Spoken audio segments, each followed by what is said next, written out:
Hi everybody, it's Donna from Donna's Dreamworks, and I'm sorry I'm getting a little late getting back on, but I had some trouble with my internet connections, and I have since changed providers, and hopefully this is going to correct the situation. It was taking up to 4 hours to upload videos, so we've changed our provider and we'll see what happens.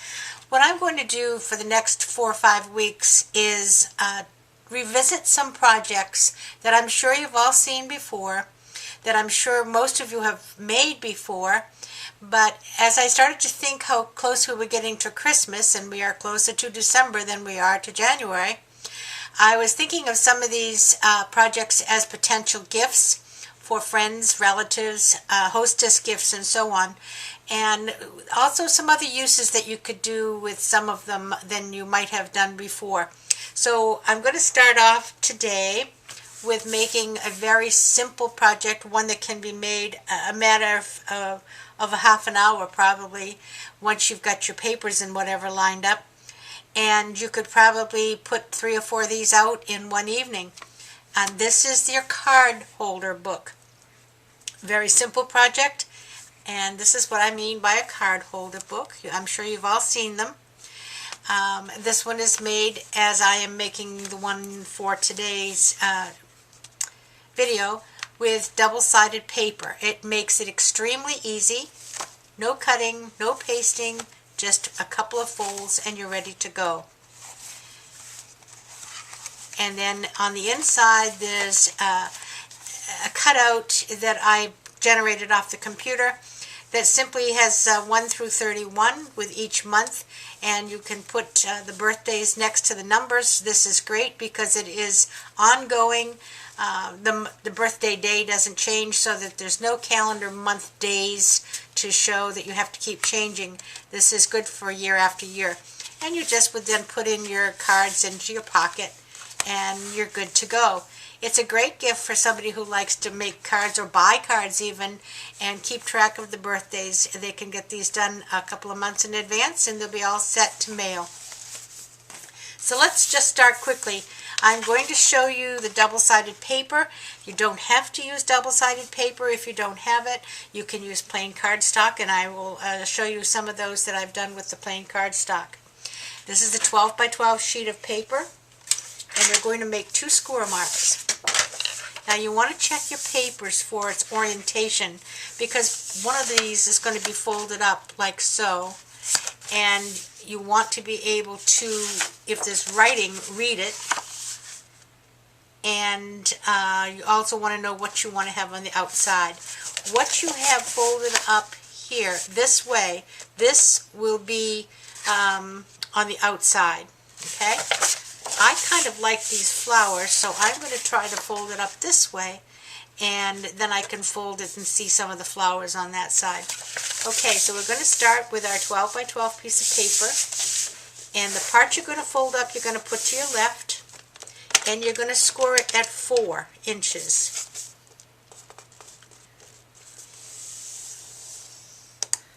Okay, and be careful that you don't push down too hard with your scoring tool. I made one the other day and I just tore right through it, so you've got to be careful. You're going to turn it the other way and you're going to score it directly in half at 6.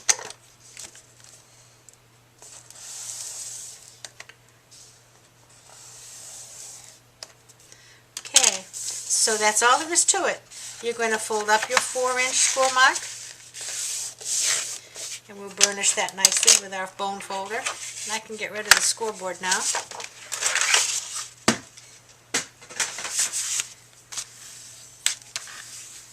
Okay, and then you're going to fold your 6-inch score mark, lining up your corners. If your scoring wasn't exactly perfect, you can line up your corners at this time and then burnish it. Okay, and there you go. There is your pocket. Simple as could be. All decorated, and you can obviously add embellishments if you want, but basically it is decorated. It takes 6 pages to create one of these books, and I have done 6 pages.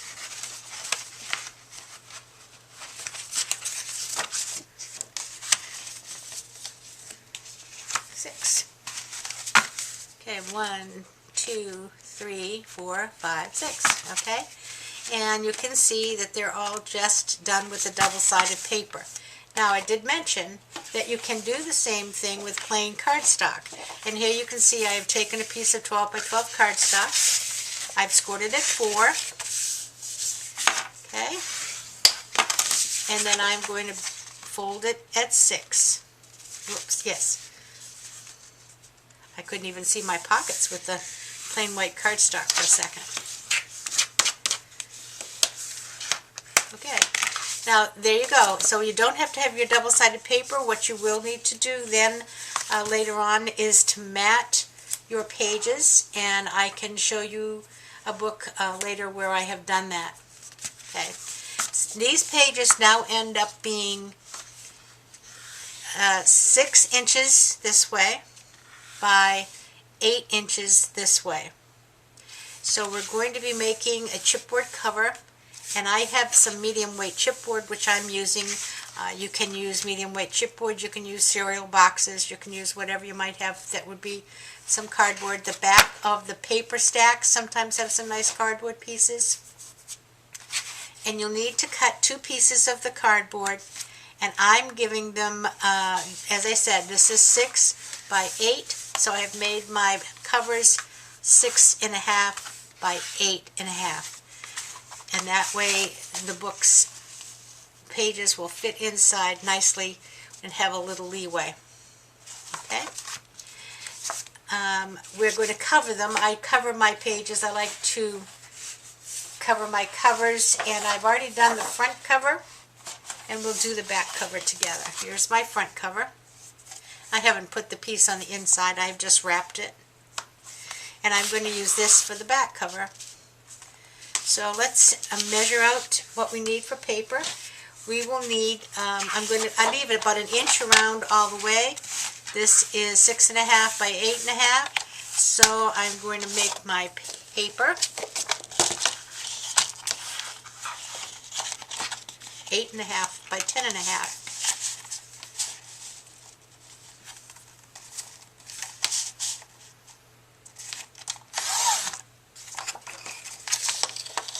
By 10.5.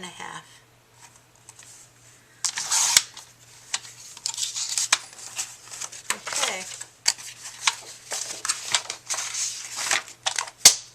Get rid of that. Now what I do is I turn this over to the side I'm going to adhere my chipboard to, and I'm going to add some score tape around the edge of my chipboard. This is the 1/2 inch score tape.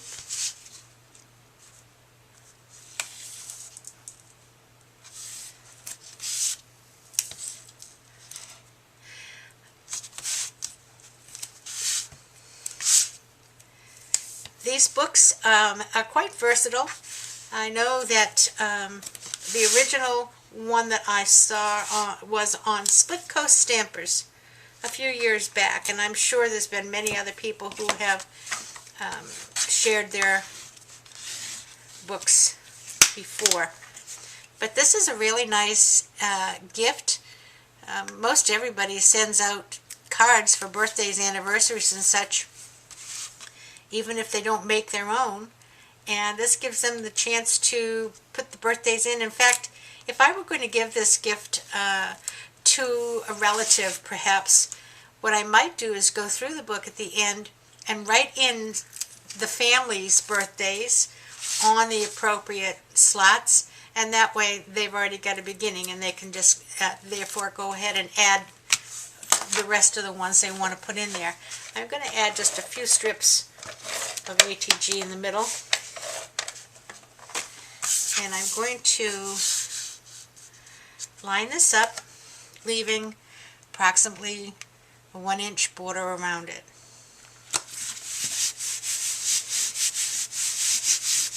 Okay, now what I'm going to do is to take my ruler, and I'm going to use a craft knife, and I'm going to leave about a small 1/4 inch at the end of each corner, and just slice off the paper.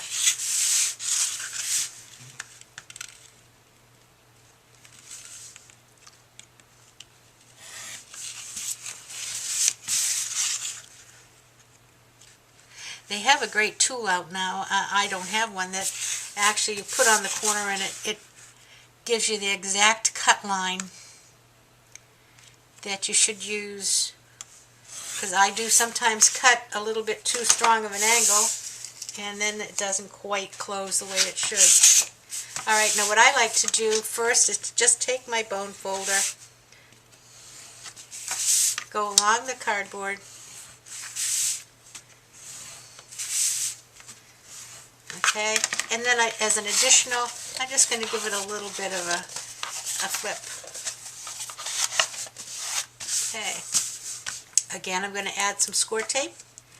Now you can add your score tape before you cut, and that way it will actually go all the way to this bottom corner edge. I don't find it necessary, and anytime I waste a piece of score tape,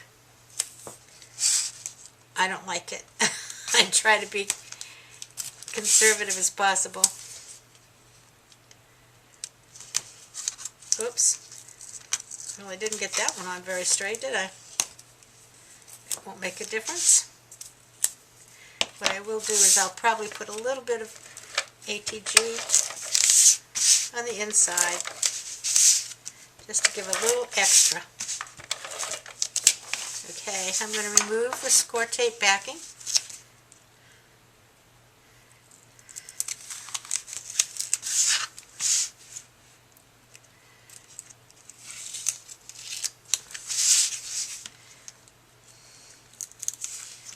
Now the method of binding these I will show, if not in this video, because my videos I only tend to do 10 to 15 minutes and I'm not sure that I can get all the binding done in that time. I'm going to use a Bind-It-All. You can use a cinch machine, you can use a hole punch and some rings, you can use whatever other method you might have. I'm going to start with the two long ends as I'm going to bring it up. And again, I'm going to burnish it a little bit and flip it around and bring it up. Burnish it a little bit. And I'm going to take these corners and see if I can just push this in a little on each corner. This paper is a little difficult to do that with because it's quite stiff paper. But I think it will work out just fine. And then we fold them up, and I like to really give my corners a good burnish. Again, I'm just pushing the corner in a little bit. It kind of makes a cleaner corner.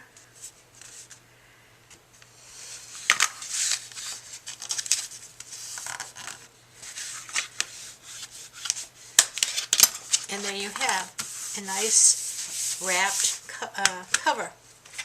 So we have our cover and our back, okay, and our 6 pages.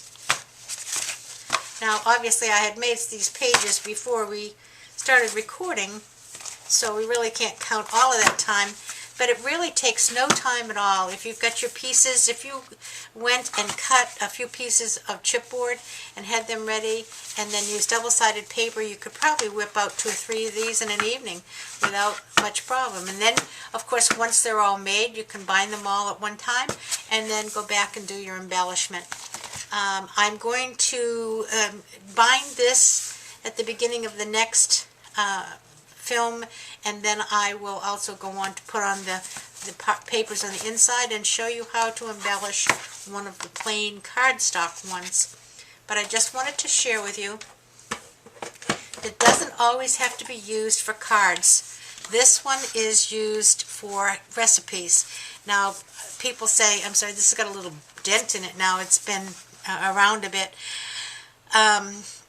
People would say, well, you know, there's so many recipes on the internet, we don't use recipe books anymore. But this is really for someone in your family, maybe a shower gift, where you might give them your family recipes, either special occasion recipes or something from each of the categories. I will say, on my bindings, on this particular one, this one is overly embellished, and I will show you that if you're going to do something like this, you really need to use a 1-inch binding ring. I have only had 3/4 inch, so that it's a little bit puffy, but it's still holes of recipes. And inside, I just had made, I actually bought the file tabs and made the things for inside, and then recipe cards. Okay, you can buy stacks of these recipe cards. You can make your own, but you don't have to. Recipe cards, these came from Michaels, and on each page I have just created a little bit of a article from my kitchen cartridge, Cricut cartridge, and this is the appetizer page, and then we had soups and sauces, and let's see, bread and rolls, salads, side dishes, meat and poultry. There's some really cute, I love this poultry, this meat, I mean the pig is not a poultry, but the images in this cartridge are really cute. The lobsters, this is great. Fish and shellfish. We had casseroles here. We had desserts here. And we had cookies here. I love the chocolate chip cookie. And cakes here. And then the last one was for this and that. And I put just an oven. So it's really kind of cute. These all have one recipe card in them.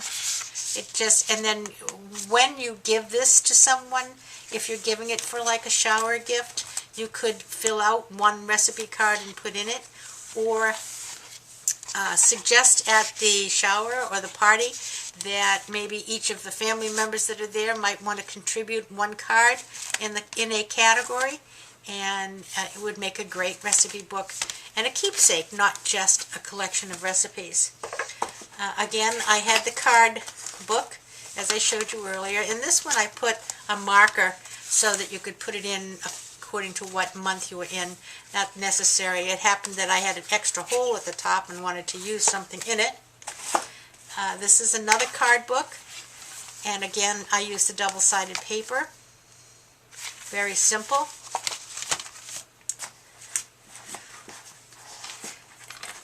This is another recipe book, and as you can see, this one is not as much embellished. This paper line is from my grandmother's kitchen, and this book was made with plain white cardstock. And as you can see, I've taken the paper line and embellished the pages with the paper line. It has the same tabs, so I won't go through them all, but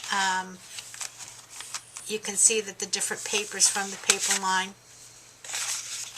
And the pockets are really quite nice, and you could get 3 or 4 recipe cards or cards in here without any problems. These have some cute images on them, this Grandma's Kitchen paper line.